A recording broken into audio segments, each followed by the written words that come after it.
Everybody wants to get united. Like, what we gotta do is meet everybody on 149th Street at the bench. Today we're gonna be rating your guys' throwie on a scale from 1 to 10, and one of you guys is starting beef with someone. I don't know if you know, because you seem a little bit newer, but we're gonna be talking about all that and a lot more in today's video. And we're gonna start this one off with a bang. We're gonna start off with this right here. Kaisu? I don't know if I'm pronouncing that right, but it's K-I-S-U-E. And we can tell this guy's got experience. We could tell he knows what he's doing, and he, you know, I mean, the work speaks for itself. Look at this. Highly stylized letters. Each and every single letter is highly stylized, and they're all done properly. Look at the structural integrity behind each and every single letter. About the only thing you can go ahead and say doesn't have the most structural integrity is the K, and even then, its structural integrity is still pretty good. Now, some of you guys might be looking at this and you might say, all right, John, what about the weight, right? The weight is a little bit off. The E is huge, the U is huge, and it gets progressively smaller on the left-hand side. Well, I guess it gets progressively larger as it goes to the right-hand side. We read left to right. Sorry, that's my dyslexia showing through.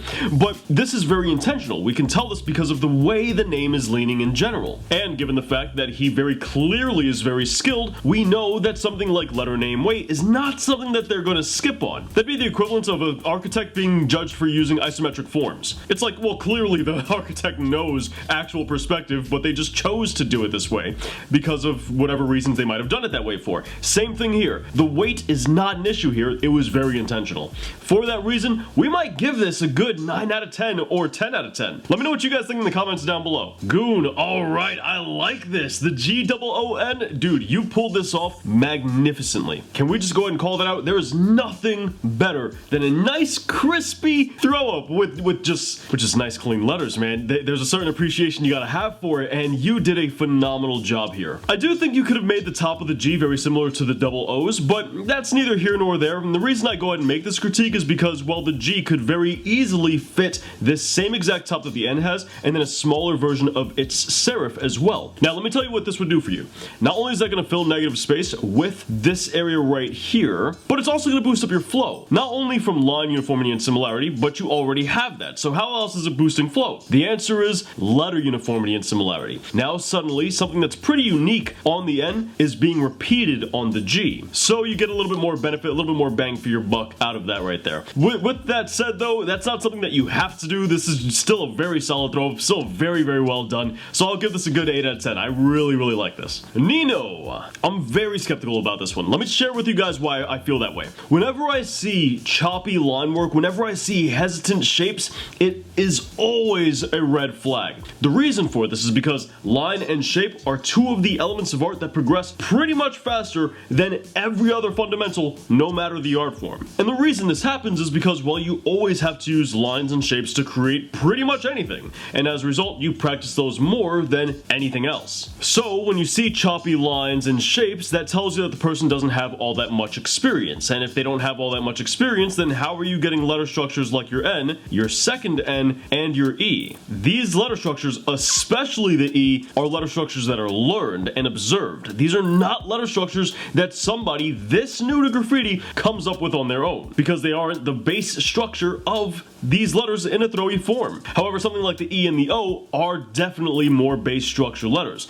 So when I see that, it immediately screams that you're pretty inexperienced and you're looking at other people's work. I would recommend not doing that. So unfortunately, we'll have to give this guy a 2 out of 10. Keep it simple, practice those basics, and don't focus so much on what other people are doing. Really try to get that foundation down pat, and you'll be perfectly fine. Now we have ourselves a throwy from Druk. D-R-U-K. And I gotta be 100% honest with you, I'm not sure if you're aware of this, I'm not sure if you intended, but you might be starting issues with the guy underneath you. Now, I understand, right? You have the silver piece here, and it very clearly, very obviously has had other toys on top of it. With these, you know, little pink hand styles right here, which are very clearly toy stuff, and this blob over here. But here's what you gotta understand. The dude with the silver straight letter here might still want to come back and cover this up. It's only a silver and black, so it's really easy to cover any of this. As a result of that, he might see this and go, well, you know what? I got problems with you now. Whenever you're in a situation like this, it is always better to either A, leave it alone completely, or B, buff the entire wall. And don't just do a throwie on top of it that has his entire name still showing. That is not a good look. If you were gonna do a throwie, let's say you only had enough paint for a throwie, then at least do the throwie large enough so you can't make out his name. This right here, on that alone, I'd want to go ahead and give this like a 2 out of 10. But then we gotta talk about the actual throwie itself and kind of just ignore everything else here.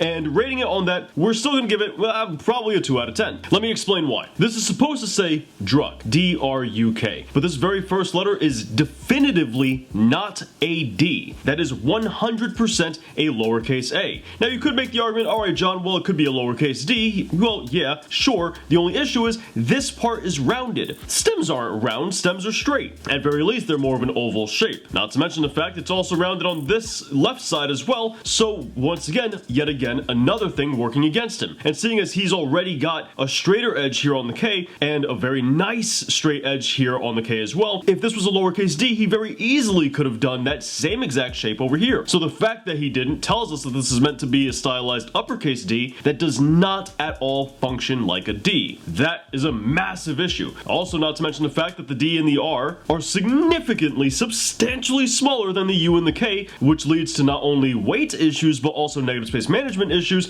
Now we suddenly have 4 different fundamentals all being drastically downgraded. You have letter structure, negative space management, here in this top area, letter name weight, and as a result, all of that affects flow. With that said though, great job on letter name positioning. But let me know what you guys think about this potential beef here in the comments down below. What should he have done? If you were in his shoes, what would you have done? Now, these on the other hand, this is a great example of somebody who's actually got the fundamentals down pat. Look at those confident lines. You don't see any shakiness or waviness with the line work itself, with the shapes themselves. Everything is nice, crisp, and clean. This is what we're looking for. When you see something like that, when you see those two elements of art coming together and you see some stylistic letters thrown in there, you know the person worked to get to that point. And here, we're seeing exactly that. Dude, we got some really good throwies this time around, man. You guys are knocking us out of the park. So while I do like how the Z and the I kind of connect in order to fuse together with one another, this right here can still be seen as part of the Z, as it would be the extrusion of the Z, which we spoke about extrusions in this video right here. But then the fact that it jumps down here creates a leg, and as a result, you distort the structure to make this look more like an R than an actual Z itself. So it might be worth it in order to disconnect, despite the fact that I do like details like that. And it is, once again, it is a risky play, right? You are kind of playing with fire when you decide to go ahead and fuse two letters together. So that is something that you have to come into the understanding of and kind of work around that. Regardless, still absolutely beautiful work. Alright, I think that pretty much brings us to the end of rating people's different throwies. But dudes, if you guys want to potentially be in this series in the future, all you gotta do is follow me over on Instagram, and when you see me post stories going ahead and kind of inviting submissions, that's gonna be your cue to go ahead and submit. Also, on the topic of submissions, I'm writing the second draft of my hand style book right now, and we're still accepting submissions for the hand style book. So if you want to potentially be in the book, I got links in the description, check them out. But on that note, if you guys want to learn more about graffiti, if any of these topics that we kind of covered in today's video are topics that you feel you need more information on, check out the books we published in the description down below, as well as the best how to do graffiti playlist right up here. I hope it's on this side. I messed it up a couple of weeks ago. I hope it's over here and not over here. Regardless, we got more graffiti content on the bottom playlist, and I'll catch you guys back here next week. Thanks for watching.